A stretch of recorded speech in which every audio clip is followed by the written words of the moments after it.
Okay. Okay, before we begin, you have to ask yourselves, to what extent is racial profiling in the police force really justified? Our main findings were that generally, in most cases, it does affect the public negatively, and this is a demographic that is kind of cut off at the top, but that is supposed to say black, so as you can see, 5 out of every 10 people arrested are African American, and 4 are not white, and only 1 out of every 10 are white.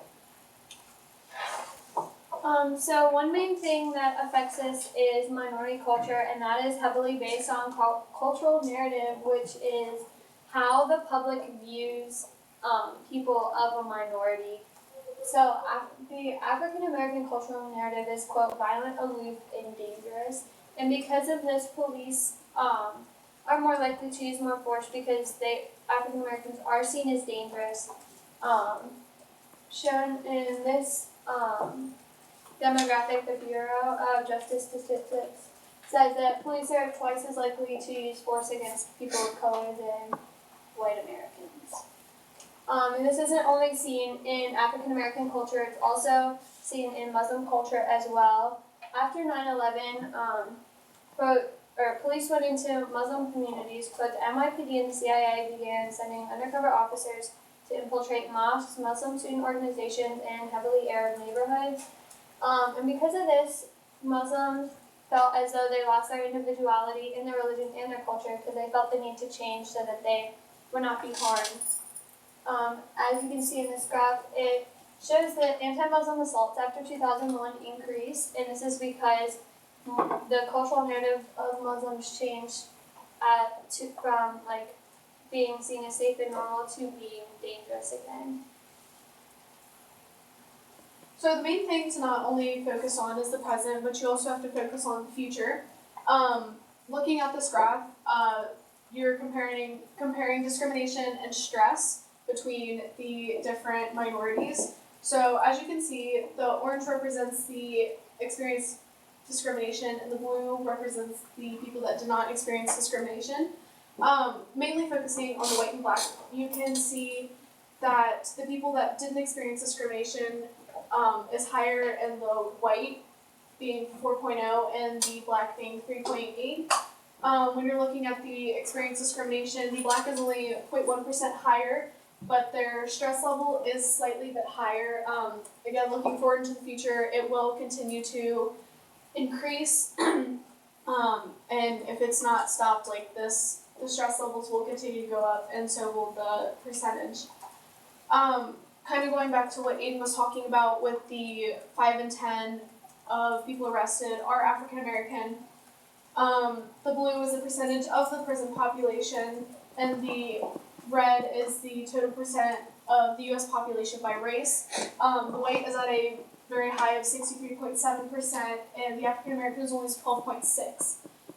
But if you look at the prison population, you can see that it is very, very much higher than the white.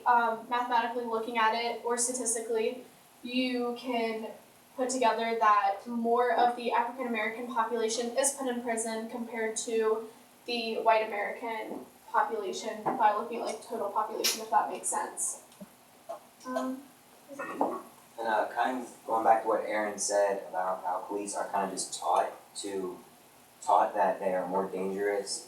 Police actually only contribute out of 9,225 cases, they contribute to 0.41%, which is 37 cases out of the over 9,000 that were published, and economically, they contribute just 0.02% of $730 million towards racial profiling court cases, which is $146,000. And however this may seem like a lot, it's really not in the grand scheme of $730 million.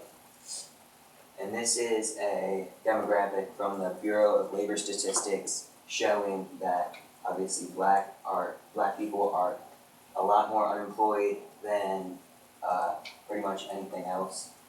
And this is the rate from January 2000 to December of 2016. This is basically showing that African Americans are not hired and they're considered much more dangerous than any other race. Now, to every argument there is a counter-argument, and the ethical findings of racial profiling provide a substantial way of limiting crime. Now, as to preface this slide, these are all justifiable arrests and arrest rates on the U.S. Census. The U.S. government does not put unjustifiable or unjust arrests on the U.S. Census. Therefore, all of these cases are taken to court and either found guilty or not guilty. Now, as shown, that's the minority arrest rate in America, 31% over their population of 23.5%, meaning that they are arrested at a higher rate than the majority in America. And as shown here, it shows the four cities with the highest crime rate in America of a population over 100,000. Baltimore, Maryland, Detroit, Michigan, St. Louis, Missouri, and Memphis, Tennessee. That's Rockford, Illinois, but their population recently dipped below 100,000, so we don't count them for this. And as shown here, all of their crime rates are above 2%, and all of their populations are above 50% minority. Racial profiling also has a potential of stopping a crime at any time, whether it's racially provoked or not.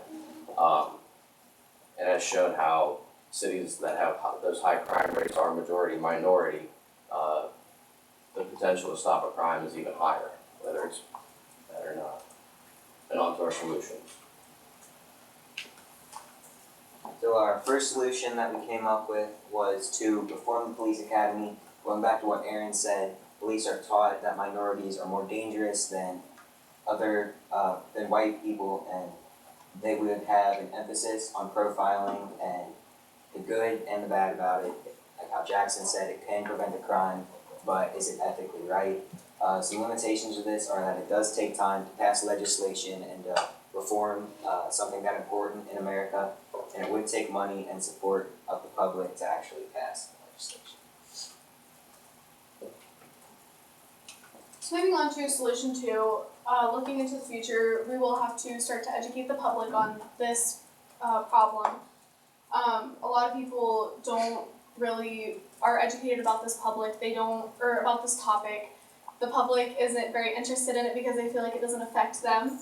But in the long run, people just need to read articles, stop believing everything that they see on the news, and essentially just really do their research. The biggest issue that we will have, though, is older people or people that were raised by people that were raised during the racist times, like where they went to school when it was segregated or just when they weren't treated the same.